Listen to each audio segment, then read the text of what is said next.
Hello friends, আমি জয়া বাম্বিকাস কিচেনে আপনাদের সবাইকে স্বাগত। আশা করছি আপনারা সবাই ভালো আছেন, আমিও ভালো আছি। আমি আজকে একটা নতুন রেসিপি নিয়ে এসেছি, আপনারা শেষ পর্যন্ত দেখুন, আশা করছি ভালো লাগবে।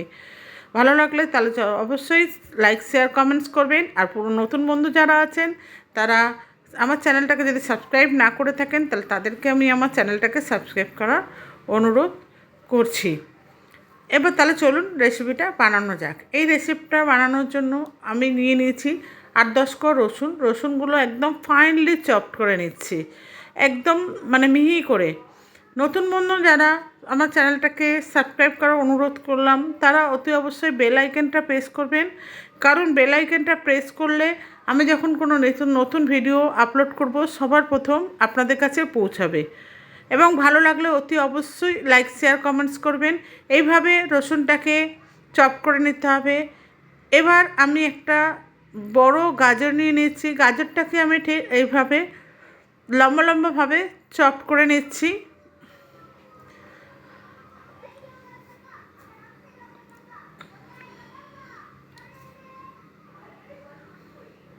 ঠিক এইভাবে চপ করে নিতে হবে। আমি সমস্ত বড় গাজর একটা নিয়েছিলাম, সেটা সমস্ত গাজরটাকে আমি চপ করে নিয়েছি।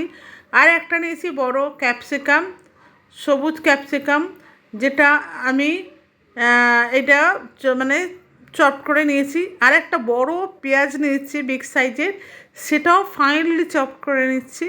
কারণ ফাইনলি চপ এই কারণে করছি যে অনেক সময় বড় বড় পেঁয়াজ কাটলে মুখে পড়ে, তাই জন্য এটা ছোট ছোট করে একদম কেটে নিচ্ছি। নতুন বন্ধুরা আশা করব আপনারা চ্যানেলটাকে সাবস্ক্রাইব করেছেন, আর পুরনো বন্ধু যারা আছেন তারা এতদিন যেভাবে সাপোর্ট করেছেন সেইভাবেই আমাকে সাপোর্ট করবেন। এবার আমি কটা কাঁচা লঙ্কা নিয়ে নিয়েছি, কাঁচা লঙ্কাগুলোকেও আমি এইভাবে ছোটো ছোটো টুকরো করে কেটে নিচ্ছি। এইভাবে কেটে নিয়েছি। এবার আমি নিয়েছি 1 ইঞ্চির মতো আদা, দিয়ে এটাকে ভালো করে আমি ঘষে নিচ্ছি। এটাকে আমি আর চপড করিনি, কেন ঘষে দিলে একটু ভালো হয়, সেই জন্যই আমি এটাকে ঘষে নিয়েছি। আপনারা চাইলে চপড করে নিতে পারেন, কুচিয়ে নিতে পারেন। আমি ঘষে দিচ্ছি, কারণ ঘষে দিলে এটা মুখে পড়ার সম্ভাবনা কম।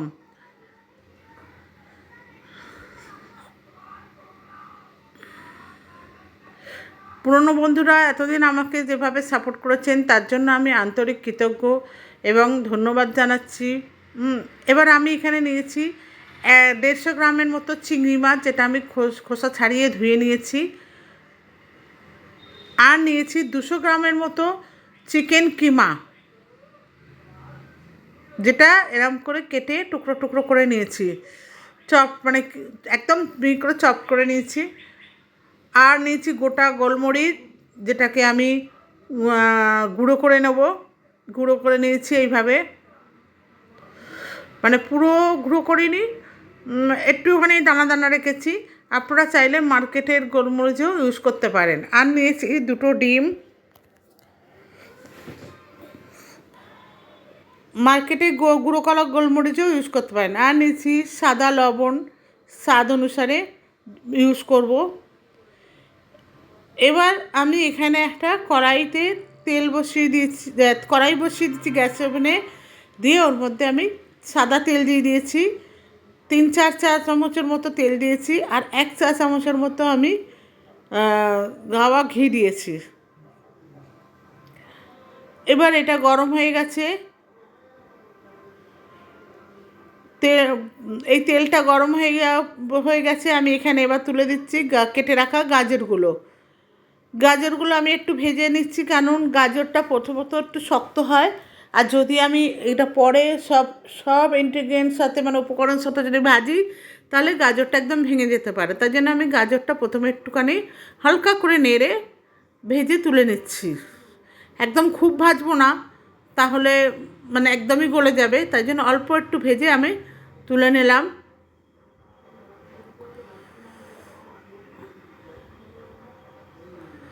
গাজরটা ভাজা হয়ে গেছে, তুলে নিয়েছি।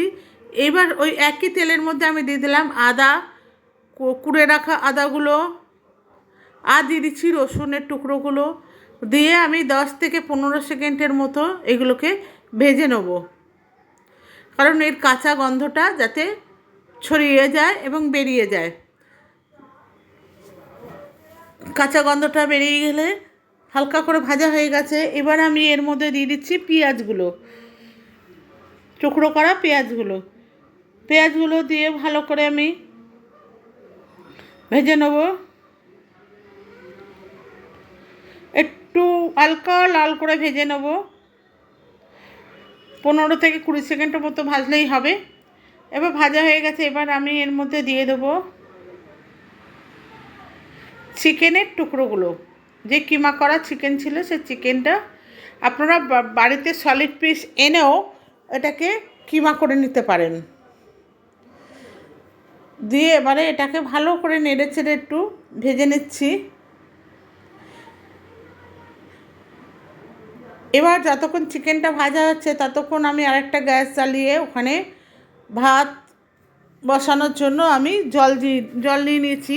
এবং ওই জলের মধ্যে 2টো ছোটো এলাচ, 2টো দারচিনি আর 2টো লবঙ্গ দিয়ে দিলাম। দিয়ে জলটাকে আমি ভালোভাবে ঢেকে দিচ্ছি। জলটা যতক্ষণ গরম হচ্ছে ততক্ষণ আমি ভাজাটা দেখে নিই। এদিকে চিকেনটাও ভাজা হয়ে গেছে, সেদ্ধও হয়ে গেছে।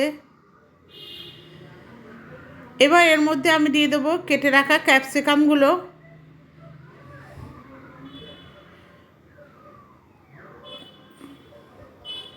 ক্যাপসিকামগুলো দিয়ে আমি ভালো করে নেড়ে দেবো।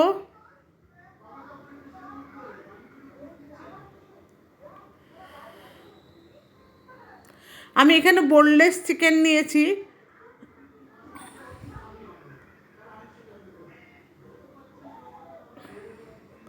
এবার এগুলো ভাজা হয়ে এসছে, মোটামুটি হাফ ভাজা হয়ে গেছে। এবার আমি এখানে দিয়ে দিচ্ছি চিংড়ি মাছগুলো। চিংড়ি মাছগুলো আগে দিইনি কেন, আগে দিলে চিংড়ি মাছগুলো ভেঙে যাবে, তাই জন্য চিংড়ি মাছগুলো আমি এর মধ্যে দিয়েই ভাজবো, বা আপনারা চাইলে আলাদা ভেজে নিতে পারেন। আমি এর মধ্যে দিয়েই ভাজছি।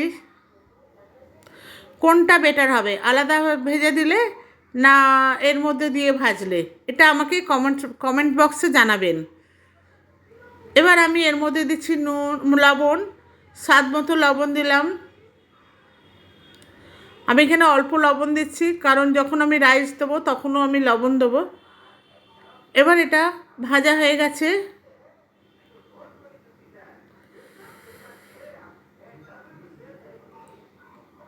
এবার আমি মাঝখানটা একটু ফাঁক করে নিয়ে একটু ওই এগুলো সরিয়ে নিয়ে মাঝখানে দিয়ে দিয়েছি ডিম 2টো, অর্ধেকটা দিয়েছি। দিয়ে ভালো করে এরকমভাবে ঘুরিয়ে ঘুরিয়ে ঘুরিয়ে ঘুরিয়ে ভেতরটা আমি ভেজে নিচ্ছি। এইভাবে ঘুরিয়ে ঘুরিয়ে ঘুরিয়ে ঘুরিয়ে ভেজে নিচ্ছি যাতে তাড়াতাড়ি ভাজাটা হয়ে যায়। ভাজা হয়ে গেছে ডিমটা।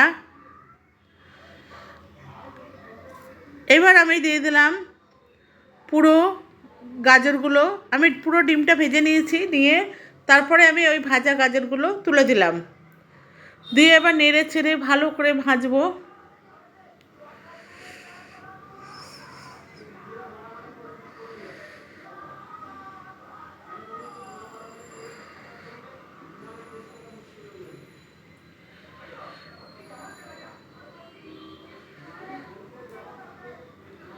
ভালো করে ভাজবো।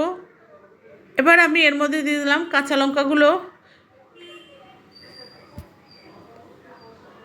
কাঁচা লঙ্কা দিয়ে আমি এদিকে নেড়ে ছেড়ে ভাজা শুরু করছি। এদিকে জল ফুটে গেছে। আমি হাফ কিলোর মতো বাসমতি চাল নিয়ে নিয়েছি, নিয়ে 500 গ্রামের মতো ওই চালটা ভিজিয়ে রেখেছিলাম। আমি 2 ঘন্টা ধরে ভিজিয়ে রেখে সেই চালটা এবার আমি এখানে দিয়ে দিলাম।